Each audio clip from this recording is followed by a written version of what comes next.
Here we are with our patient Jesse. We did a max harvest plus hair transplant procedure. How was the procedure?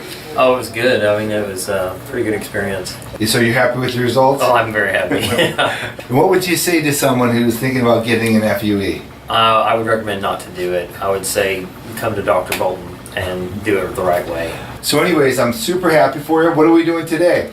We're going to do density. Density case, okay. And we go through, we fill it in, we close it off, we get more density for the patient. Nice and soft and natural all the way around. Covers, you can see the line versus the strip. Congratulations. Thank you. And we're going to do another great job for you today. Good. And I really appreciate you doing the video. No problem.